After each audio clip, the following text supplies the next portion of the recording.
Hello, everyone. Welcome to William and the Magic Box. Today on our show, we are going to have Jack. Jack is from England in the UK. So let's see what Jack has to say. Enjoy the interview. How are you? Hello, Jack. I'm very well. How are you doing today? Good. I'm well, thank you. Enjoying the sun. Oh my It's God, really hot, yes. isn't it?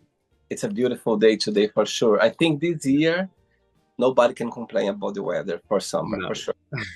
not yet anyway. We've had a fair few good days recently, so it's been really nice. Have you been out in it? Have you been sunbathing? Yes, I've been outside a little bit, and actually, to be honest with you, can you imagine that I fall asleep a little bit? That's why I was a bit late.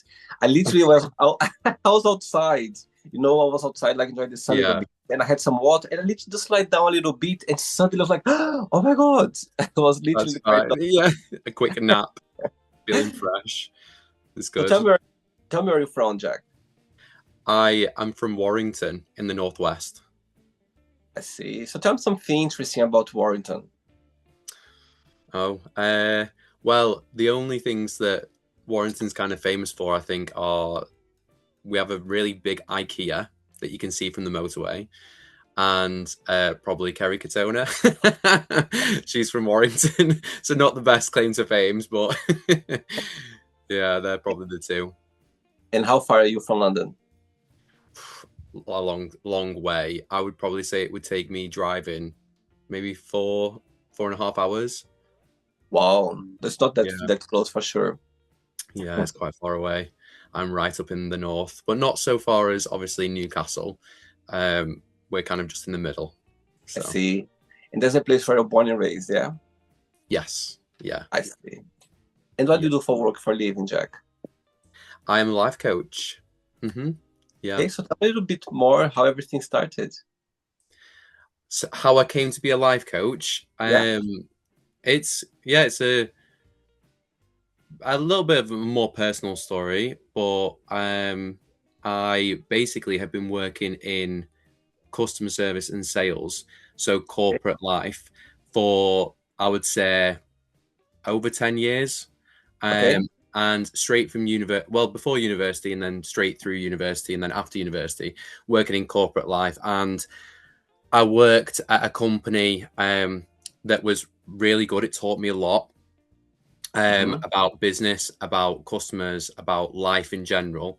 And however, it was extremely taxing, to say the least, which I was fine with because, I was in that mentality of wanting to work a lot, but also being rewarded a lot. And like I say, it taught me so much about um, being in work in general. Okay.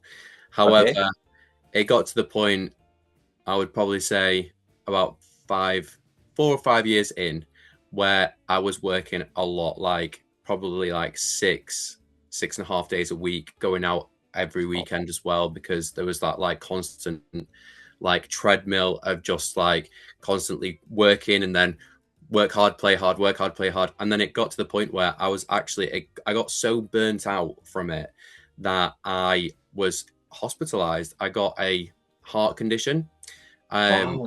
called perimyocarditis, which um, was due to stress and just overworking and just burning the candle at both ends and just being completely physically burnt out over the course of maybe like a couple of years.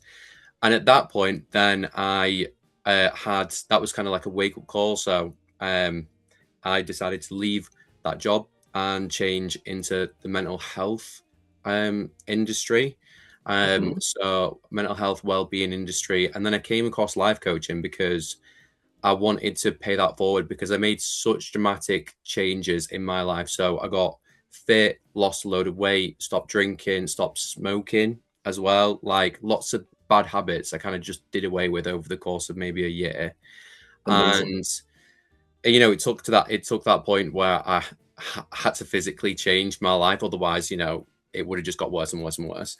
So I wanted to pay that forward, and then life coaching presented itself. I can't actually remember how I came about it, but basically, I've always been quite good at giving advice and Mm-hmm. being accepting of people's issues and quite sensitive to other people's emotions and helping them help guide them through those sort of problems or navigate changes. So that's always been like a kind of natural skill. And then to put that into a profession, then it just allows me to reach more people with different problems. So that's basically it. Wow, Jack, I really love your story because, sometimes life gives you a push for you. You know what? You need to do something about it, and Hmm. for you to be able to, based on your personal life, somehow now you're helping others. I think it's amazing. And I think sometimes, of course, we have this personality of, on the go and doing things. And it's amazing, nothing wrong with that. However, you need to listen to your body, you need to listen to your mental health, you need to listen to yourself to see, my God, am I doing well? Is it worth it, the journey I'm doing right now, the path? And I think sometimes you just need to turn around and ask yourself this question. And I think it's great. I think it's, my God, to get to the point where you burn out and had a physical condition, I think a medical condition, I think that's when you couldn't care anymore. You couldn't somehow, amazing. Yeah. Thanks for sharing that. It's very personal. And I think it's amazing for you to be able to do the job you're doing right now, to helping others. Amazing. Yeah. No worries. Jack, at the beginning of the interview, I always ask my guests on the show to bring something that means a lot to them. So that could be a gift, a picture, an object. Is something that you could share with us? Yeah, so I have actually brought, it's very apt to what we were talking about. I brought my diploma, my life coach diploma. Can't really see it because I've got the blur on, but let me see if I can turn this off. There you go. Okay, Yeah. So that's like my life coaching diploma amazing. that I've brought with us today because it's kind of ultimately it's like a symbol of what we were talking about, like having the like kind of bravery to um reflect on where you're at now. And then that's where I was. That's what kind of started my goal on studying towards getting that diploma and then helping people was kind of like that thing that I was working towards. Yeah. And it kind of symbolizes that part of my life that is that chapter's closed. We give grace to Wow. that past life and then now we're moving forward. Yeah. Tell me the feeling when you had the first time your diploma in your hand. It was great, like, because it was about, I was studying for like maybe 6 months. And obviously, it's like, I still look back at my training materials now with when I'm doing sessions with clients. And yeah, it was just, I had to write a lot, research a lot. And yeah, it was great to finally like achieve that and then have. It didn't come in a frame. I framed it, so yeah, it meant a lot. So yeah, it's good. Amazing. Very good. Jack, are you ready to go on a beautiful journey through memories in life and share your point of views? Yeah, let's do it. Amazing. Welcome to William and the Magic Box. So I have here my best friend.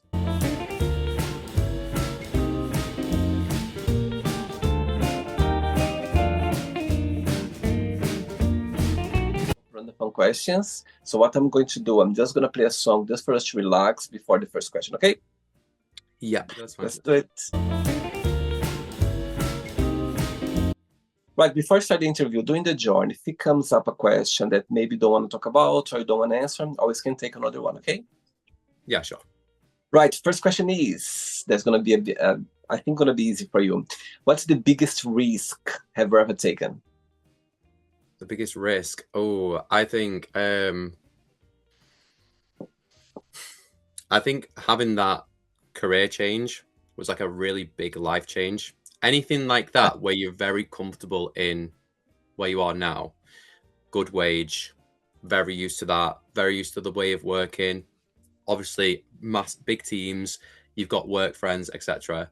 And then to take that risk of going somewhere that maybe doesn't suit you any longer, and doesn't suit your lifestyle and doesn't suit your values anymore, and you're not in align with, then it is a risk to like leave that stability and then move on to something else.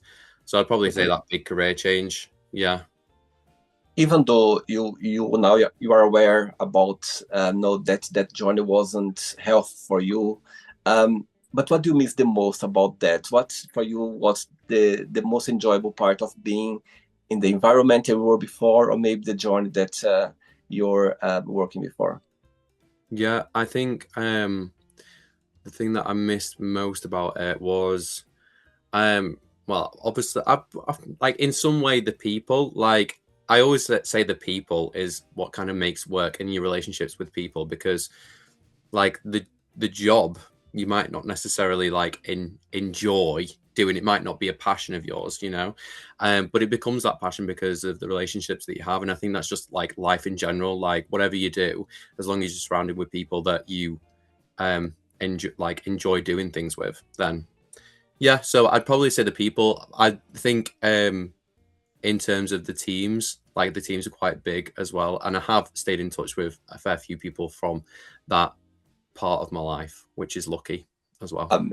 Okay, great. Next question. Let's do it. All right, Jack. Next question is: if someone offered to tell your future, would you accept it or not, and why? No. I wouldn't. I think there is some joy in not knowing what is next. Okay. So, yeah. And what's the meaning of life for you when you think about life? The meaning of life. I think the meaning of life is, well, to put it into perspective, life is obviously short. So you've got to enjoy the time that you have and not be scared of putting yourself out there and enjoying the journey and trusting in yourself. Wow. Yeah. Tell me a life lesson that life has taught you that you feel very grateful for it. A life lesson. Oh, I don't know. That's a hard question. I think what immediately came to my head, and I'll just come out with it because it seems natural, is although it's quite it's quite a sad subject, I think, like, when a relative dies. Yeah.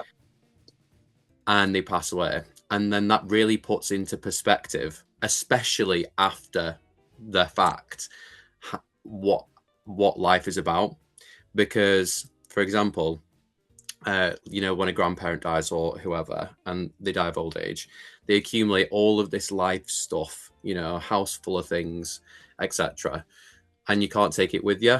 And what happens? The relatives just have to sort through it and get rid of things, and all these prized possessions that they have, even though it's give them enjoyment in the life, then you can't take it with you. What does it mean? So I think that's a real lesson to, like, that puts it into perspective. Wow. When they've gone. Yeah.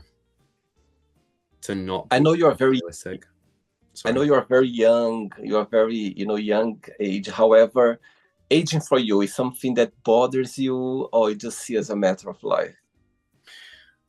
I think it's just a matter of life. I think that aging, well, I do get some Botox a little bit, William, just to like avoid that part of aging. Even though, we're not that young. But yeah. I love your honesty. Yeah. Just a little touch up sometimes. Just a little bit. Yeah, just a little bit. I'm not avoiding aging. I think when I think of myself, even 10 years ago, I'm 30 now. When I think of 20-year-old Jack, wow, what a difference that is. I know so much more. I appreciate so much more. And my priorities and alignment are just completely wildly different to what I was then. So it's a journey. So I welcome more experience. Wow. Yeah. And what's the biggest joy of being Jack? What do you like the most about being you? Oh, I think I'm just really accepting of people, and I will see the good in people a lot, which can sometimes be a vulnerability as well in some aspects. But yeah, I just like to be positive. I like to just go with the flow and accept that, like, things come and go, just go with the flow of life. Yeah. I can see some beautiful tattoos in your arm. So tell me, yeah, There's a meaning. What's actually? Let me. Okay. So, so tell me, which tattoo? Which one is the very first one you ever had? Which one is the latest one? And also, which one is the most meaningful one? Okay, so the first one I had was it's all turned into like one on my arm now, basically. But there's one here that is a like a triangle of roses. Um, that doesn't mean anything. A lot of my tattoos actually don't mean a whole lot. The most recent ones I had was probably that one on my hand, the swallow, Very nice one. Very which nice is one. actually, I think that's probably my favorite one. Yeah. And I got that swallow done at the same time as well, which is the one on my hand. And then the one that means the most is probably on my foot, which I don't think I It's can show you okay. the one on my foot, It's but okay. it's my name in Sinhalese, which is the language of Sri Lanka, and I got it done in Sri Lanka when I was traveling there for. I spent like 3 months there on a turtle Wow. conservation project. Yeah, which is a bit mad. But yeah, I got that done on my foot, and then that just And brings back the memories of being there. It's my favorite country. are you planning for it? You planning for the next one now? For tattoos, yeah, I think I need to probably just fill up this top of this arm a little bit more. But I've got a few on my chest. I'm just covered in tattoos, to be honest. Like it is a bit of an addiction. I go through stages. I probably spend like have a day each month for like 4 months straight, and then nothing for 6 months. So yeah. I see. All right. Next question. Let's do it.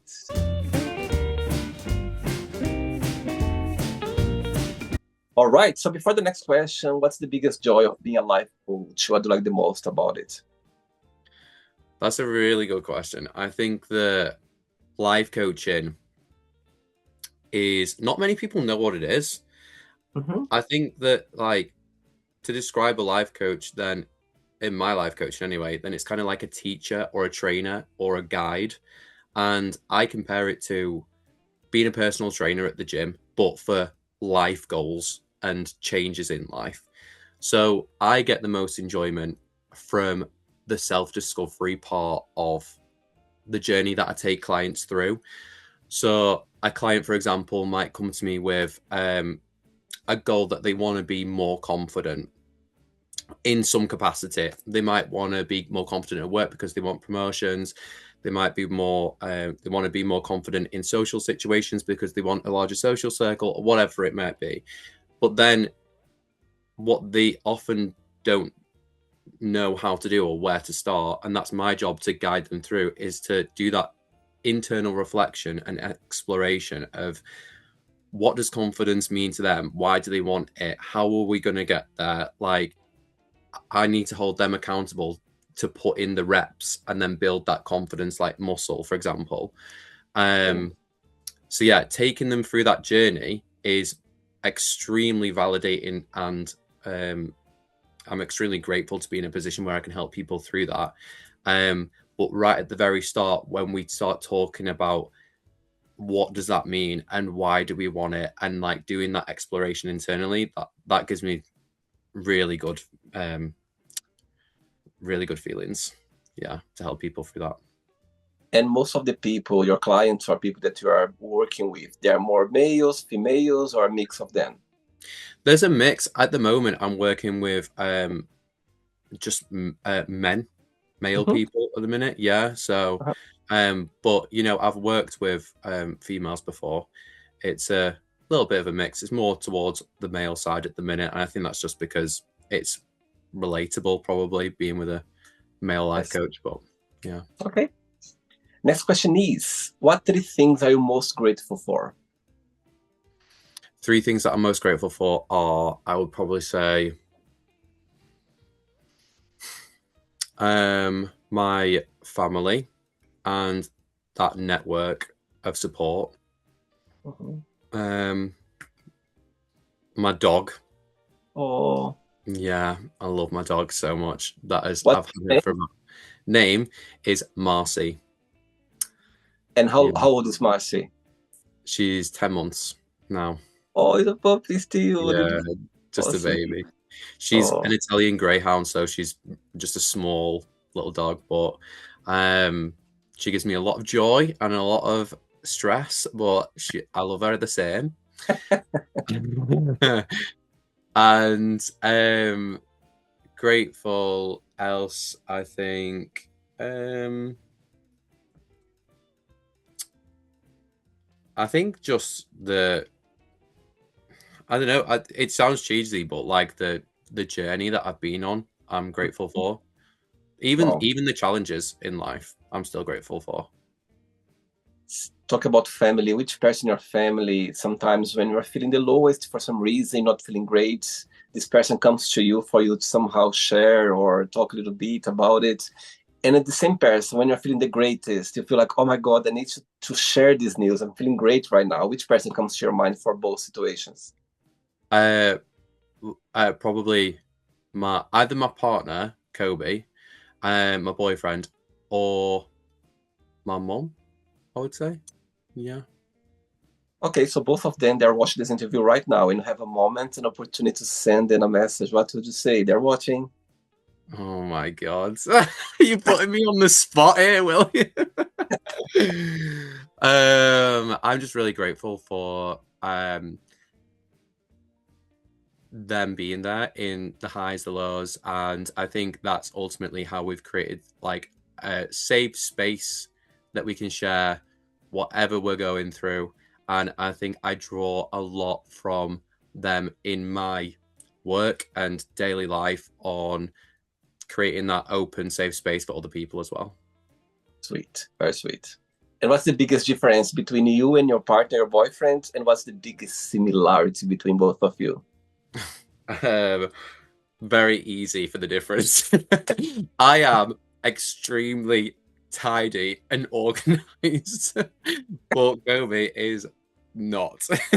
Ooh, Yeah, he's taught me a lot of like just to like go with the flow, and not take things so seriously, which is obviously an advantage, but that is a big difference between us. And then the biggest similarity, oh God, that is a really good question. I don't actually know how bad is that? Can't think of something that we're like extremely similar in. Um, I think that we just like have. I think the way that we treat people, like our outlook on life, is pretty similar. okay, You know. I see. All right, 3 questions left. Let's do it.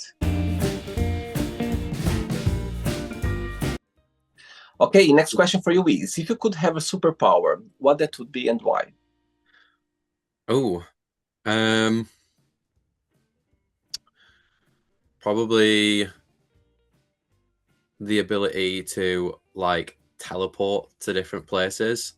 Okay. Um, I just think that would be really good if you could just teleport to like a beach in like Mexico or something. If you just fancied a bit of sunbathing, and then teleport back home, and just how much time that would save, how much stress that would save from traveling.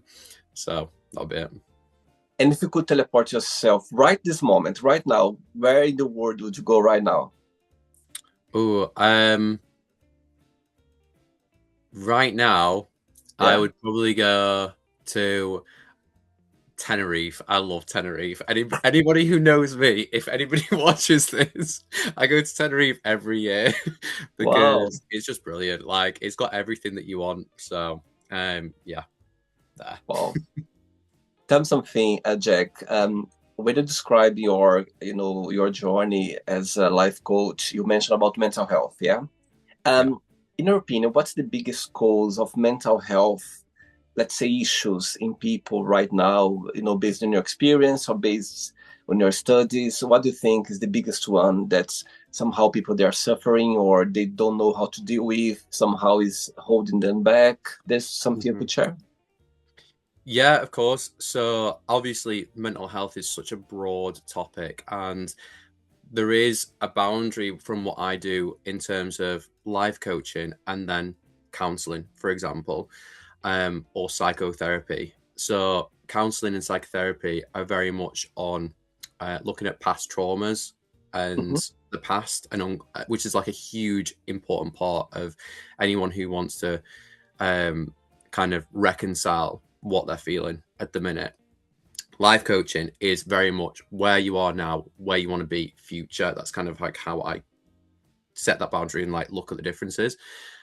In my opinion, though, they are linked some way. For example, someone who feels anxious or depressed or struggling with their mental health for some reason, there are aspects that I can help with that, and a life coach could help with that. For example, and it depends on what you specialize in. But my practice, in terms of how I relate back to health, mental health, is to do with self trust.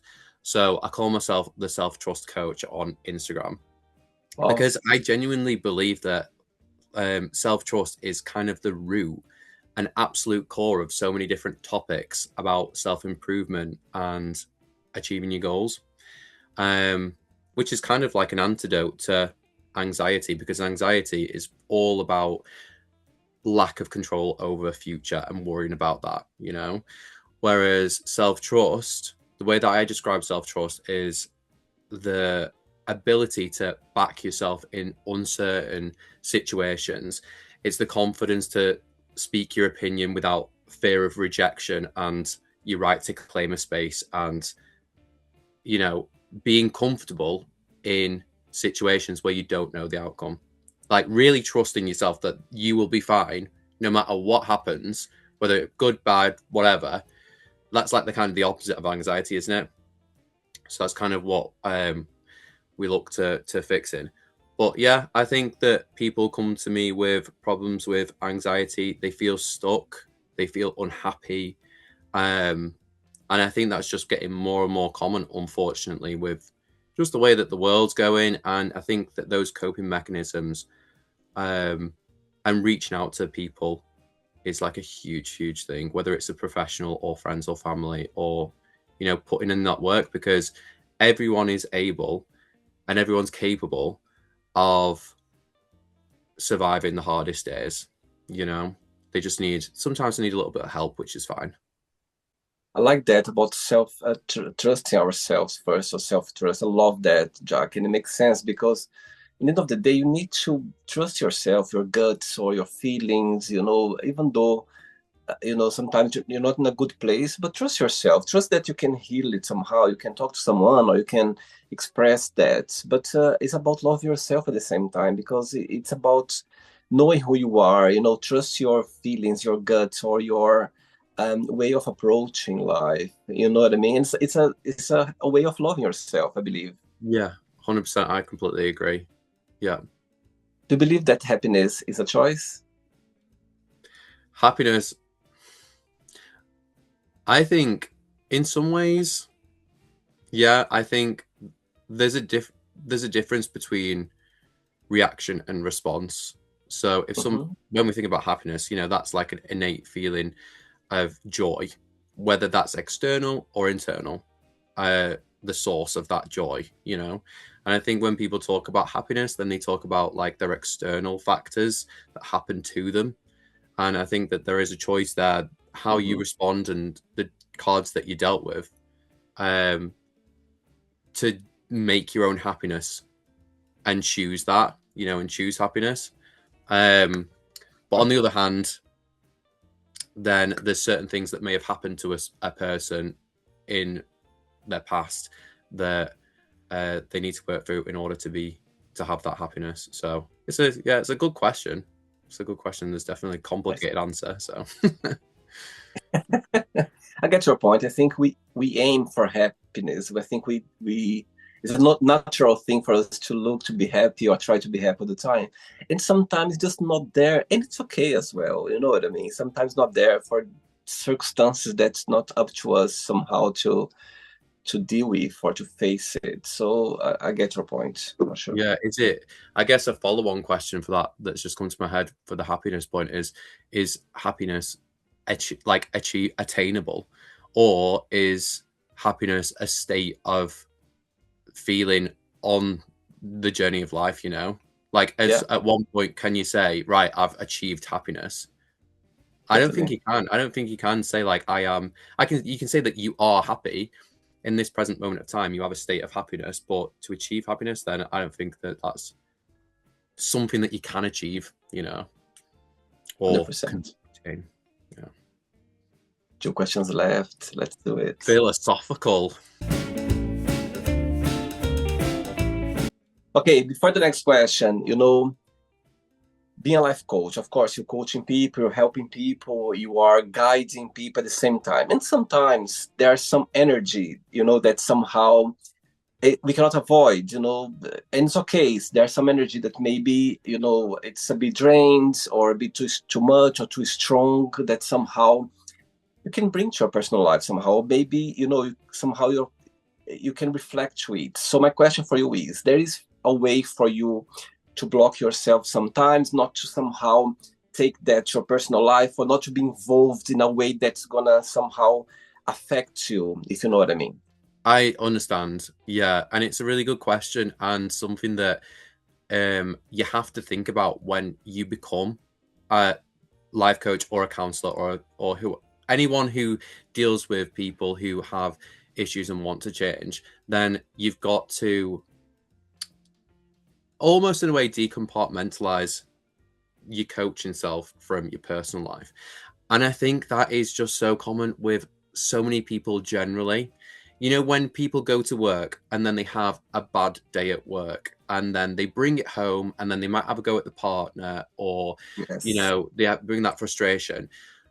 That is a skill. And it's got a term, it's called role fusion. So when you assign too much of your self-identity with a part of your life that um, is usually like work or a job. And then if something good happens, extreme validation, elation. We've done something really well there because you give that so much power. But then if something bad happens, it's like a real hit on your self-identity. So the way that I kind of do that is, especially with dealing with people's problems and everything, you've got to set the boundary.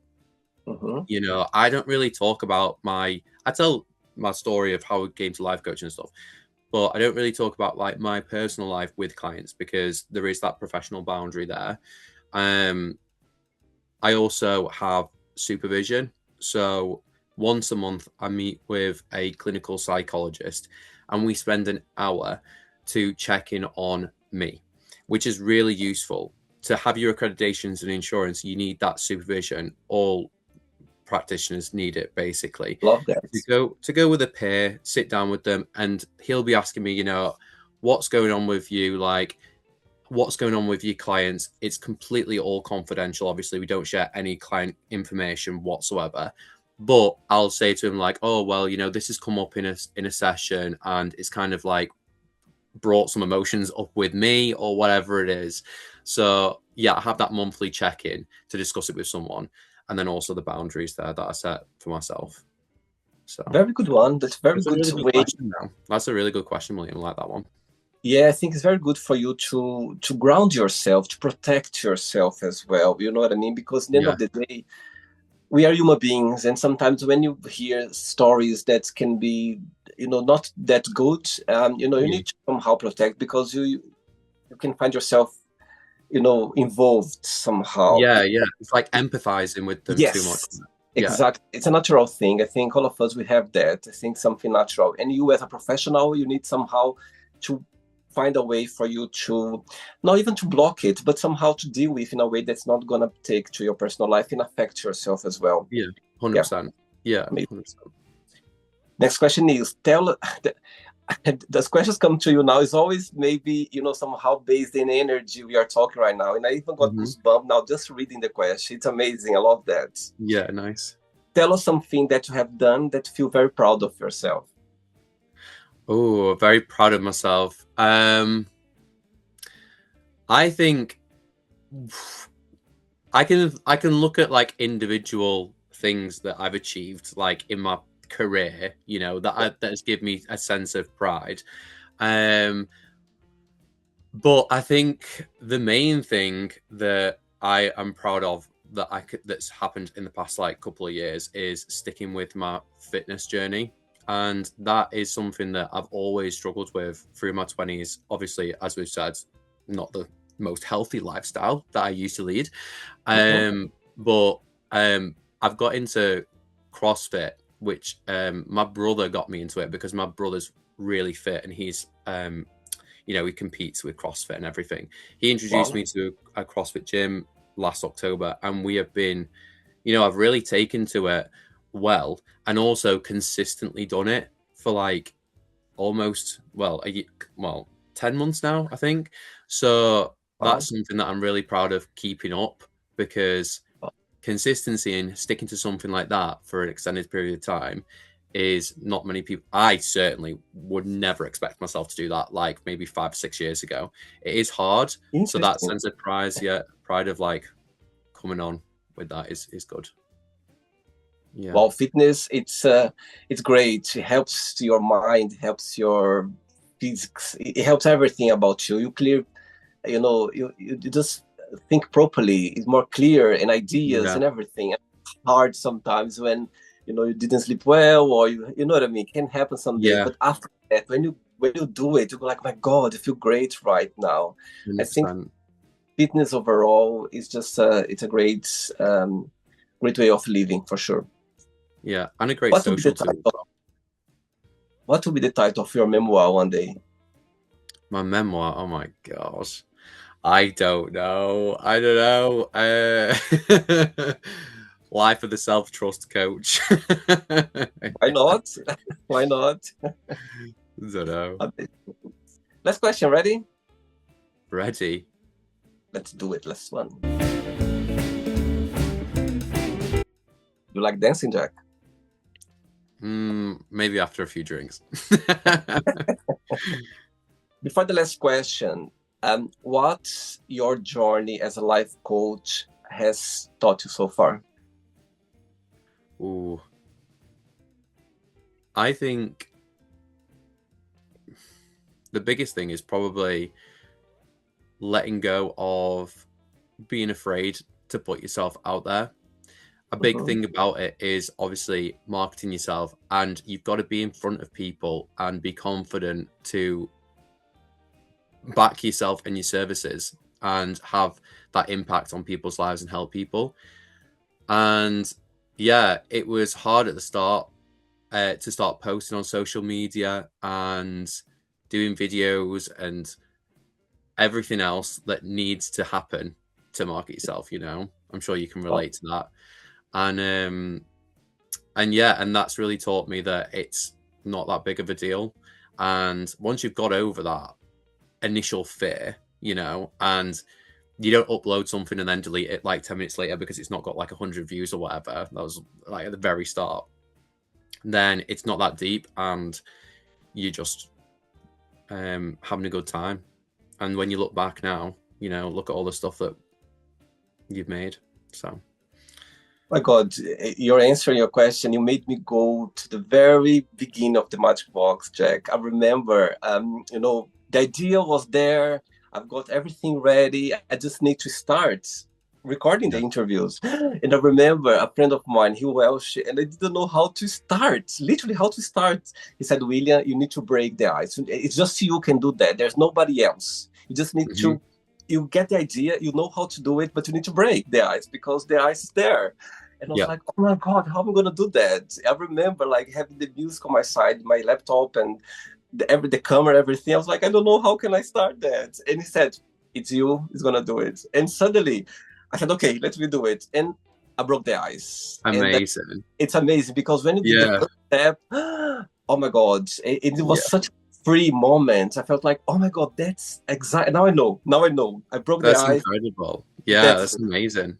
and I did 5 interviews in the first day. Can you imagine? I remember like Oh five my God. people, and the bice was broken so hardly that I was like, I'm ready. I'm ready to start at least. And that's how. So I get your point. I think Yeah, sometimes amazing. when you're gonna do something, there's always ice there. It's not wrong. I think it's just life, challenging you to see. Yeah. Okay, now you want to do this badly, so let me see you starting. Yeah. So I Yeah. like that. I like that. It's Exactly. amazing. It's Amazing. good. Okay. Last question is, what is the most memorable lesson you've learned from your parents? Oh, okay. I think when I think of my parents' journey, then immediately it kind of what comes to my head is my mum. So, um, long story short, with my mum and my dad are split up. Okay. I lived with my mum from when I was high school and college, and then I now live back at my dad's as like an adult, basically. But Okay. I've learned so much from my mum because she moved like an hour away, and she's always been like a massage therapist, that kind of gig, you know. And Wow. she had 4 kids that she was looking after as well. You know, Wow. Super there was mom. some, yeah, Super there was mom. exactly. It was like a big journey that we went on, and it was like a really big change. She was very young, you know, and then she then decided to put herself forward and then take control of this new life that she's chosen for herself, and then start a business. She has like holiday lets in Yorkshire now. There's been a whole journey with that, setting them up, getting planning permission, having to like fight councils to get them put in, etc., etc., etc. Wow. And you know, through all those turbulent times, she's now stayed so strong throughout and been really, really determined and consistent and believed in herself and trusted in herself fully, whilst looking after these 4 kids, which were not easy either, like not easy children. So I really like derive a lot of like hope and inspiration from that journey that she went on. So yeah. Beautiful. Oh my God, such a great story, Jack. And for a woman to do that, you know what I mean? It's, my Yeah. God, it's very inspiring because raising kids, you know, as they say, a woman, they can have a professional life, 9 to 5, but they always gonna be a mom at home. They have this, I don't know, it's a natural thing for them to look after the house, you know, the kids and everything. And sometimes, men, we cannot do that. It's just women. Mm. You know what I mean? I, Yeah. you know what I mean? When you put yourself in their shoes, like, my God, I don't think I'm gonna be able to do that. Yeah. Yeah. Question for you: being a gay boy, you know, growing up in Warrington, yeah, the name of your Yeah. city, yeah. How was for you? Like, was quite difficult? Was hard? Your parents, did you have any support, or it was a bit tricky for you at the time? I actually came out when I was 18, I think, so I Okay. was quite late. Um, so it was fat. Like childhood was okay. Like a really good childhood actually, because I was on a farm in Warrington, and then Oh, no. through high school, college, etc. Um, you know, it was all fine. And then I came out when I was 18, and there hasn't been any real problems with my parents. I'm extremely lucky in that way. So yeah, especially on my mum's side, then extremely wasn't really an issue. Was a little bit of a shock on my dad's side, but we worked through that, and yeah, it was a bit of a journey. But yeah, now like literally, I think if anybody is like thinking of that about coming out, then you've got to just do it. Like, don't care about what other people think. You've got to choose you, and 100%. you know, happiness. You know, in that pursuit of happiness, like the worst thing you can do is pretend to be someone that you're not. That is like the root of all bad things. Everything 100%. negative will come that way if you're not acting as your true self. So you need to accept you need to be your true self. You need to accept that and live it outwardly as soon as possible. 100%. 100%. Sometimes not easy based on circumstance like family or religion or, you know, society, but try to, Yeah, you know, to find your essence, who you are. That's the only way to go. You need to be yourself for you to be able to live a life authentically. So I get your point. 100%. Amazing. It's not the end yet. Let's play now the word association game. Okay, I'm going to say some words. Just tell one word that comes to your mind. Quick Oh thinking. my god, this is psychotherapy. This is Have a right, seat. right. Mm, Amazing. here we go. So, one word for money. Um, security. Fear. Fear. Yeah. Spiders. Family. Love. Life. Exploration. Religion. Faith. Love. Warmth. Sex. Fun. You're like fun. Yeah. keep PG, will you? Politics.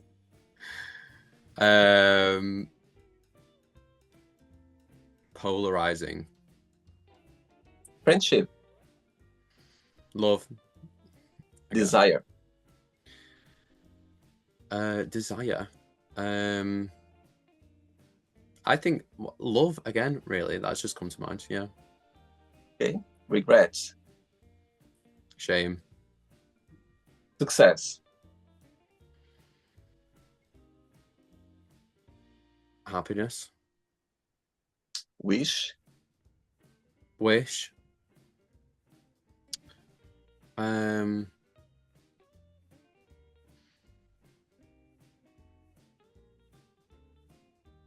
Manifesting. Happiness. A journey. One word for Warrington. Wolves. Why is that? Because our rugby team is Warrington Wolves. That's just what we're known for as well. One word for England.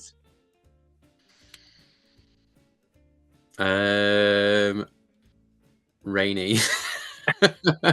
It's not fair. It's so beautiful outside today. I know. That's just what came to mind. I was going to say sunny, and I was like, I can't say that. Oh dear, so funny. Life coach, one word. Teacher. And the last one now, one word for Tenerife. Oh. Paradise. Of course. Land. Let's pretend now I'm going to meet your boyfriend for a coffee, and I'm going to ask him, define Jack in one positive and one negative word only. What he would say about you? I think he would probably say that he is. I would probably say that he is kind and thoughtful. And I think a negative would be that he always mithers me to clean stuff and pick up after myself. Oh my God. If that's the same question to your mom, what would be her answer? She would hopefully she would say that she's proud of me and that she's happy on like my values, because I think she should be. And a negative would be that probably that I don't live closer, so that she can't come visit me. Oh, sweet. Yeah. That's sweet. Let's play now Jack and the Magic Box, and you can ask me a question. But before you ask me the question, people watch this interview right now. Maybe they would like to connect with you. Maybe they would like to have you as a guide, through your work. What's something about the job that you provide as a life coach that stands out? Something different or something that you like to embrace? I think people should reach out to me if they feel stuck in life, they feel unfulfilled, they're going through a big life change, or they've just been through a big life change, and they want to figure out why they feel that way and make goals as to why, as to how to get there. So shameless plug here, William. But if anybody does, then they can just reach out to me on Instagram. It's jack.selftrustcoach. So amazing. Thank you for that. Of course. Okay, Jack, can you ask me a question now? Well, we've been extremely philosophical for this whole interview, but my question is not philosophical, or it can be philosophical if you make it. But my question is, if you had to eat one meal for the rest of your life, what would it be and why? Oh my God. Very easy for me because I'm a foodie. I love food. I love tasting food. I'm very lucky that I'm very proactive. I love running. I love to have my exercise done because Nice. if I wouldn't do that, I'll be in trouble. Trust me, Jack. Sweet tooth. Be in Nice. trouble. And I could tell you so many dishes that I love to eat. I'm very easy with food. I think I've been very lucky. Back in Brazil, I remember like my mom when I was going to eat in other friends' house, the parents are like, "Oh, he eats this." I said, "No, no, no. He eats everything. You can put everything on the table. He's gonna eat it." So, but based on your question, I would say paella. Oh my God, I love paella. You like Tenerife, so you know what I'm talking about. Yes, of course. Oh my God, paella. There's something about it because I've been raised eating rice every day, so rice for me is always like wow. And I like paella they have with meat only or seafood, but I like the one they mix both. I love Yeah, this amazing. paella. Oh my God, it's such. I'm talking now. I'm watering because Yeah, like a big bowl where you oh my share it with everybody. That's so God, nice. I Yeah. I think it's amazing, and of course in Spain when you go there, it's very fresh. Yeah. I was last this year last yeah I went this year to Gran Canaria, not far from Tenerife, and Yeah. of course when I go there I always have a paella, and it's such a great tasting and nice. I love paella, but I could tell you so many, and actually I'm gonna answer in a sweet. I'm sweet tooth as Yeah. well. Okay. Okay. I love stick toff pudding. Oh, That's my really? favorite. That's my favorite dessert. Since I've been in England, when I tried stick toff pudding for the first time, I was like, "This is heaven. Where have I been?" It is nice, to be fair. It's I lovely with ice love stick cream. toff Mm, pudding with double cream as well. Oh my God. nice. Oh my Lovely. God. I haven't had for a while because I need to watch myself, but sometimes I just go for it and I just love it. But yeah, paella with stick toff pudding as a dessert. I'm done. Amazing. Good. Did you enjoy the interview? Yeah, it's great. Thank you so much. It's been brilliant.